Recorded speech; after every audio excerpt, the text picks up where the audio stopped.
Students, we will read part second from chapter 4, The Ashes That Made Trees Bloom from class 7th. Okay, first में हमने अभी पढ़ा कि जो old person थे, जो नेबर क्रूएल ओल्ड पेयर थे, उन्होंने जो है जो अच्छे बुज़ुर्ग थे उनकी मील को उन्होंने क्या किया, चक्की जो थी लकड़ी की बनी हुई उसको तोड़ दिया और जला दिया। ठीक है, क्योंकि उनको कुछ मिला नहीं, ईर्ष्या थी उनके मन में, तो उनको कहाँ से कुछ मिलता।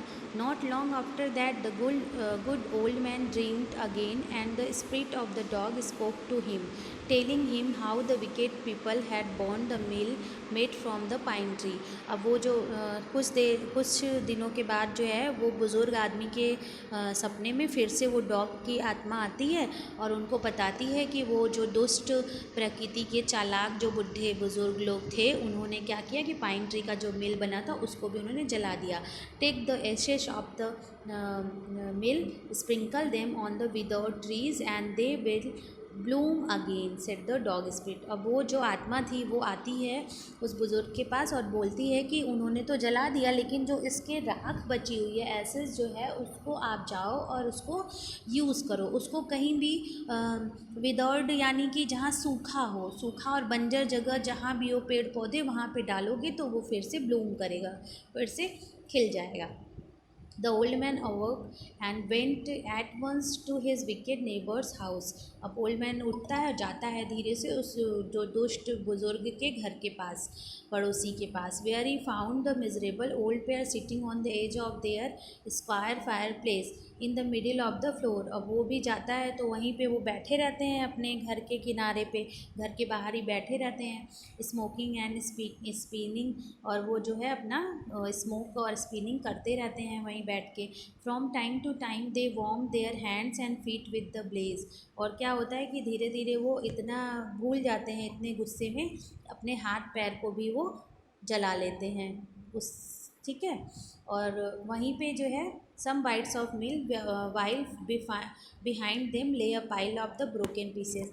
और वो क्या करते हैं, जाते हैं और थोड़ा सा जो है उसमें से हाथ और बाइट्स जो मिल की थी वो अपने पीछे रख लेते हैं, छुपा लेते हैं, सोचते हैं कि इसको पता ही नहीं चलेगा, है ना, तो वो छुपा के बैठ जाते हैं। The good old man humbly asked for the ashes. तो वो जाते हैं बुज़ुर्ग आदमी, तो कहते हैं कि क्या मुझे थोड़ी सी राख मिलेगी क्या।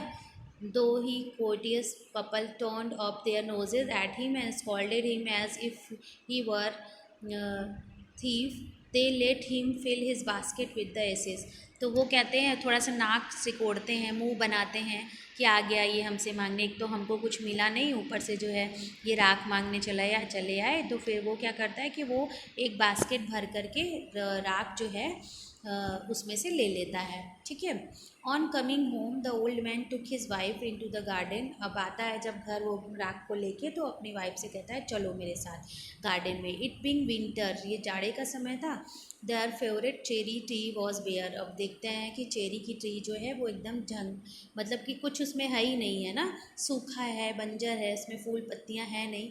ही sprinkled a pinch of ashes on it and lo it sprouted blossom until it become a cloud of pink blooms which perfumed the air. अब जैसे ही वो थोड़ा सा चुटकी भर के वो एसेस यानी राख जो है डालता है जैसे ही उस बेयर ट्री पे, वैसे ही तुरंत पिंक कलर का फ्लावर उस पर खिल जाता है और खुशबू फैला देता है चारों तरफ। The news of the filled the village and every one run out to see the wonder. अब जब गांव में ये न्यूज़ फैलती है तो सभी उसकी तरफ भागते हैं ना, कि ये अचरज देखने के लिए कि क्या हो रहा है। The courteous couple also heard the story and gathering up the remaining ashes of the mill kept them to make withered tree bloom। अब इनको देखो, जो जो वो आइडिया कर रहा है, जो जो वो काम कर रहा है, वो इनको भी करना है। तो फिर क्या होता है कि ये भी जो है जब सुनते हैं कि अरे राख जो है विंड मिल का जो हमारे था मिल था, तो वो ये तो बड़ा इम्पोर्टेंट है, तो ये भी जो है राख ले करके चल देते हैं ढूंढने अपने पास रख के कि चलो हम भी ट्राई करते हैं किसी विदाउट ट्रीज पे। The kind old man hearing that his lord, the daimyo, was to pass along the high road near the अब जब ये जो अच्छे बुज़ुर्ग थे, जो दयालु बूढ़े पर्सन थे, उन्होंने जब सुना कि उनके डैम्योज़ यानी जो लैंडलॉर्ड होते हैं वो इधर से गुजरने वाले हैं उसी रोड से, तो बड़ा खुश हो जाते हैं। Then Phyllis set out to sea, taking his basket of ashes. As he train approached, he climbed up into the old withered cherry tree and street by the way side. अब उनको पता चला कि जो है ये इधर से ही मेरी सड़क से इसी सड़क से गुजरने वाले हैं, तो उसने क्या किया कि वहाँ एक चेरी की ट्री थी, विदर्ड चेरी ट्री, उस पे जा कर के वो ऊपर बैठ जाते हैं अपने राग को लेकर के जिधर से उनको निकलना है। Now in the days of the daimyos it was a custom when their lord passes by for all the loyal people to shut up their high windows। अब उस समय का ट्रेंड था, ये था, चलन था कि जब बड़े आदमी निकलते थे डायमर्स जैसे लैंडलॉर्ड्स वगैरह, तो वहाँ के जो लोग होते थे वो अपनी खिड़की दरवाज़ों को बंद कर लेते थे। They even pasted the fast with slip of paper so as not to commit the impertinence of looking down on his on his lordship। और उस समय क्या था कि वो लोग जो है खिड़की दरवाजे बंद करके और अपनी नीज़ पे यानी कि उनके सामने जो है पूरा हैंड फैला करके पूरा दंडवत प्रणाम करते थे, ठीक है। उनके सामने कोई उनसे नज़र नहीं मिला सकता था।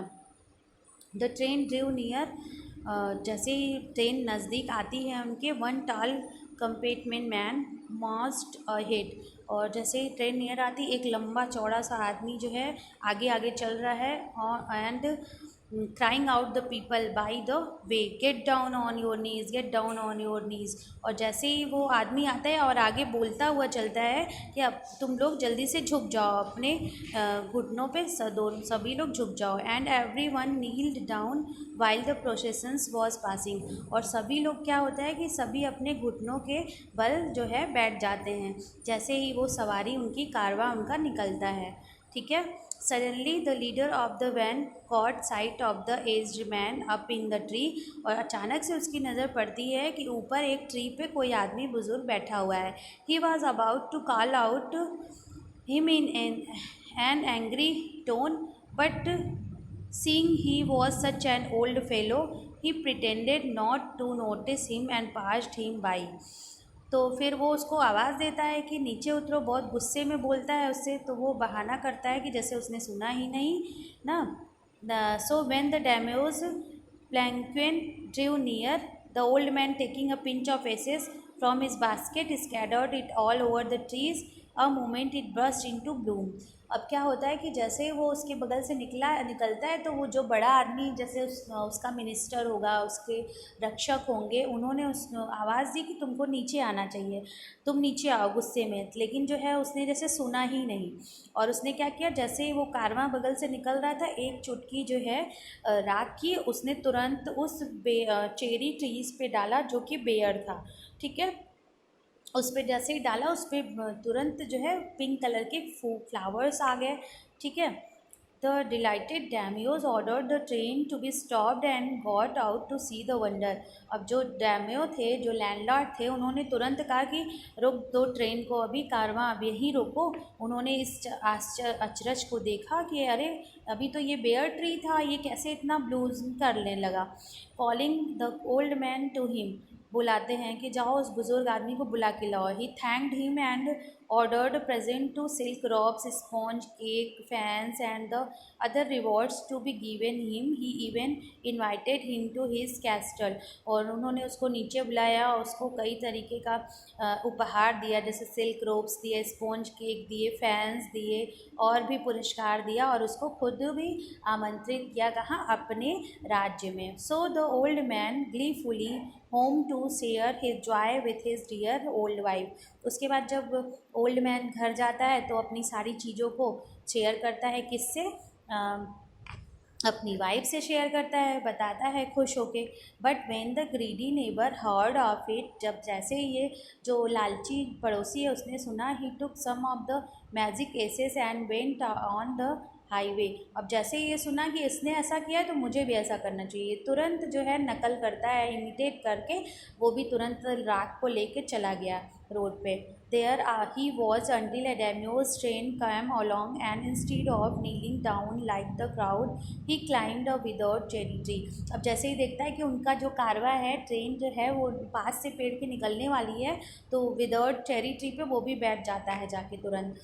When the Daimyo himself was almost directly under him, he threw a handful of ashes over the tree। अब जैसे ही वो बगल से तुरंत निकल रहे हैं वैसे ही उसने एक हाथ भर करके राख जो है उस चेरी ट्री पे डाल दिया।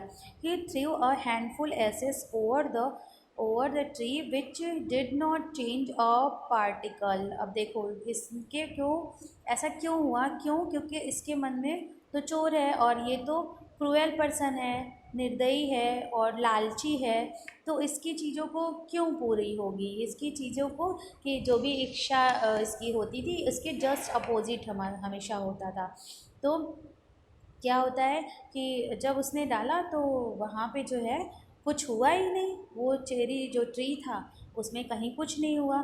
और फिर क्या होता है, ओके, और the wind blew the fine dust in the noses and eyes of the daimyos and his wife. और क्या होता है, हवा बहती है और जो राख होती है वो क्या हो जाती है, चेंज तो कुछ नहीं होता लेकिन वो लैंडलॉर्ड के आइज़ में, उनकी वाइफ के आइज़, नोज सब में जाके पड़ जाती है। राख उड़ती है तो पड़ेगी ही। सच स्नीजिंग एंड चॉकिंग, सब छींकने लगते हैं, ठीक है, सब परेशान हो जाते हैं एकदम से। It spoiled all the pomp and dignity of the procession. उसने जो है पूरा ख़त्म कर दिया डिग्निटी को ही, कि उसको ऐसा नहीं करना चाहिए था। लेकिन सभी जो है क्या था, गुस्से में हो गए सब कि ये ऐसा कौन कर सकता है जिसने जो है प्रतिष्ठा को भंग किया हो। The man whose business it was to cry get down on your knees. तुरंत उसको बुलाते हैं नीचे, जो उसके रक्षक होते हैं, बॉडीगार्ड्स होते हैं, वो कहते हैं नीचे आओ, अपनी घुटनों पे झुको। Seized the old fool by the collar, और उसको खींच के जो है कॉलर से पकड़ के ले आते हैं। Dragged him from the trees, उतारते हैं ट्री से। And tumbled him and hit as basket into the ditch by the road, और उसके जो राख की जो टोकरी थी उसको उठा के फेंक देते हैं। Then beating him soundly he left him for dead, और उसको इतना मारते हैं कि जैसे लगता है कि वो ख़त्म हो जाएगा। ही लेफ्ट हिम फॉर डेड, और उसको मरने के लिए छोड़ देते हैं वहीं पे। दस the wicked old man died in the mud, और वो जो बूढ़ा आदमी था वो कीचड़ में मर जाता है। But the kind friend of the dog dwelt in peace and plenty, और जो उसके फ्रेंड थे डॉग, वो क्या होता है कि अब उसको शांति मिलती है दिमाग को। और जैसे होता है ना कि आत्मा की शांति तब मिलती है जब उसके शत्रुओं का नाश स्पॉयल हो जाता है, ठीक है। And both he and his wife lived to green old age, और दोनों जो बूढ़े काइंड पर्सन थे, दोनों बुजुर्ग थे, वो बहुत अच्छी ज़िंदगी उसके बाद बिताने लगे, क्योंकि उनके अब परेशान करने वाला उनके साथ कोई नहीं था, और अगर कोई था तो एक डॉग की अच्छी आत्मा थी, ठीक है, जो उनकी केयर करती थी। सो स्टूडेंट्स, आपको स्टोरी कैसी लगी? अगर कोई प्रॉब्लम होती है तो आप मुझे पर्सनल पूछ सकते हो। Okay, good day.